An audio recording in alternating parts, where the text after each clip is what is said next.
that they should have term limits.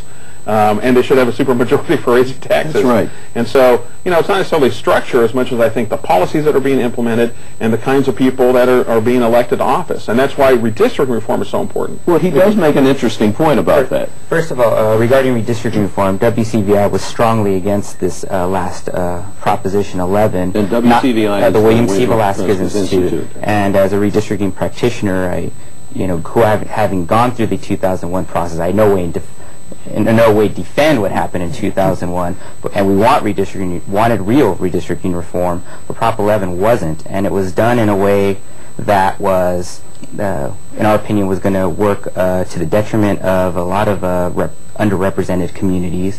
But further, even a proponent might agree it was a half measure. They put together what they thought they could get away with. Congress wasn't included, so now we have two systems, more bureaucracy. They put in a series of exclusionary clauses that make it difficult to get expertise on these panels. But it's an example of what I would call a half measure, and that's all you can really pass now at this point with initiatives. It's how much. Who can you get to fund the paid signature gatherers, and they quickly put language together. Often the language on any type of initiative is fairly sloppy, not always well put together, and then that contributes to some structural reform later. And this is why we've had now at this point 25 years of just series of initiative after initiative after initiative in the state. I'm not necessarily rallying against the initiative system, but it needs reform itself. But every time we pass one of these initiatives, that's a constitutional revision, and we've added to it. I want to read a quote now about how I think a lot of average Californians see what's going on in the state right now. This was written by Scott Harris, who's the owner of a marketing firm in San Fernando Valley, and he wrote in the San Fernando Valley Business Journal, "Only a generation ago, California stood for great schools, excellent infrastructure, a welcoming business environment, and innovation.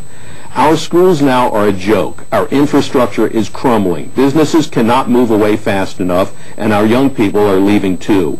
Our elected officials are intractable and incompetent.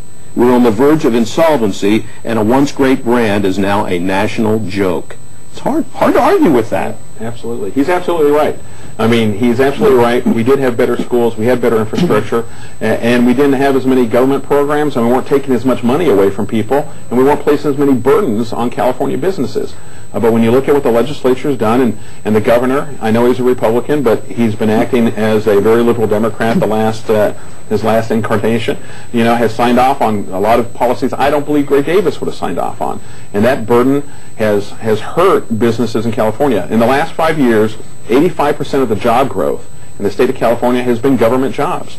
That's not sustainable. We can't keep doing that and expect us to have enough money for all the things that the legislature's approved. We just can't keep doing that. I mean, my feeling is the average Californian doesn't really care what the structure is, just get the job done and maintain a certain minimum quality of life. Well, and that's really the challenge of any kind of structural reform.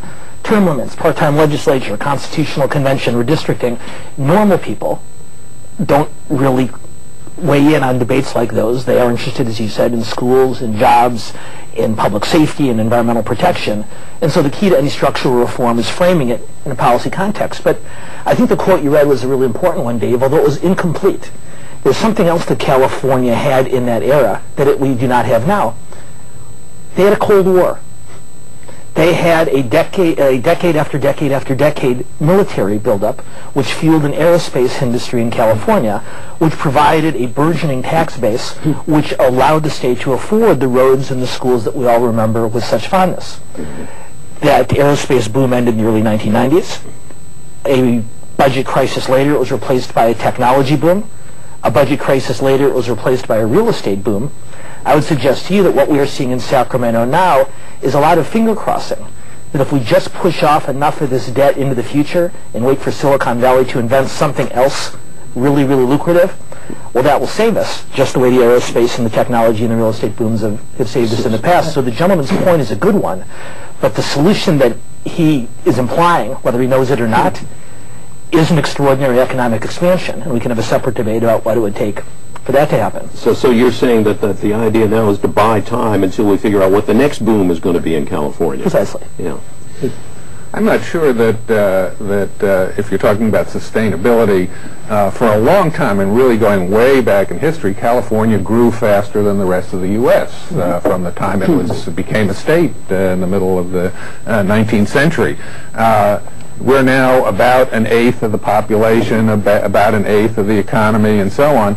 And there is a limit to how much California can constantly be exceeding the national average. I think there was, yes, aerospace and the military buildup in the Cold War, that played a part, and undoubtedly there will be other industries that will come along and do good things for us in time. But the notion that we're forever better than everybody else and growing faster than everybody else, I think that's unsustainable. And to some extent, as we adjust to the fact that we're part of this larger economic system in the U.S., we will put some limits on expectations as to what can be done through the public sector. Well, Stephen, is this just an economic lull, an economic crisis in a sense, that will be cured as soon as we do figure out where the economy goes next to be re-energized, or does it go beyond that? I think it goes a little bit beyond that. First, I want to touch upon the leadership point that Dan brought. One of the reasons we've had limitation on leadership is the structural problem of term limits. I should say super restrictive term limits. They were enacted in the early 90s, so we didn't start seeing the effect of them towards the end of that decade.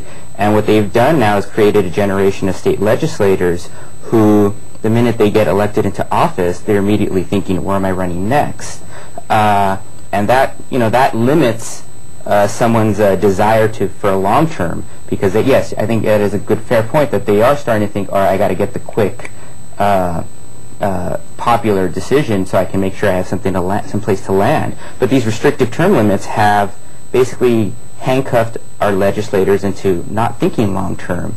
You know, even the relaxation term limit initiative that the speaker put on a few years ago would have helped us take some of the pressure off, and would have at least had the time to foster a little bit of experience and leadership. Governor Wilson had much more experienced legislators to deal with. I certainly didn't agree with his policies or his rhetoric, but he at least had a much more seasoned legislature. And now you're at the point where, all right, staffers are kind of the more seasoned policy wonks, helping guide a little bit. Lobbyists. No one elected them. We're going to talk about lobbyists had power in Sacramento for decades. You know, I mean, there are scandals, you know, that took place. You know, that the idea that somehow politicians from the 1980s or 1970s were white knights, always looking out for California's best interests. Some of them were, some of them weren't. Just like now, some of them were, some of them weren't. We're going to talk about some of the specifics here, including term limits and Prop 13 and all the others. But first, I want to talk about some of the ideas that have been put out now about what to do, what the method, the engine of change should be. And one of those, of course, is a constitutional convention. And again, I want to start off by reading a quote now. This is from State Senator Mark DeSaulnier. He was quoted on newsreview.com on June 18th, and he said this about the California state constitution. It's more like the Winchester Mystery House in San Jose. Lots of little rooms, stairs that lead nowhere, doors that open onto blank walls, and windows set into the floorboards. We keep adding rooms, but the hallways don't connect together. Fair appraisal? I think it's, I mean, I don't disagree with that statement. I mean, there are lots of things in the state constitution that has been, you know, changed quite frequently. And one of the reasons for that is because of, you know, the power of the courts. The courts will strike something down, and then the only way to get around it is to go ahead and put it in the state constitution. Or the only way to truly protect it is to put it in the state constitution. So, I mean, yeah, I mean, it is a very, you know, big document. You know, the question, though, when constitutional revision is, what are we going to get when we come out of it? Yeah. And what are the implications of that?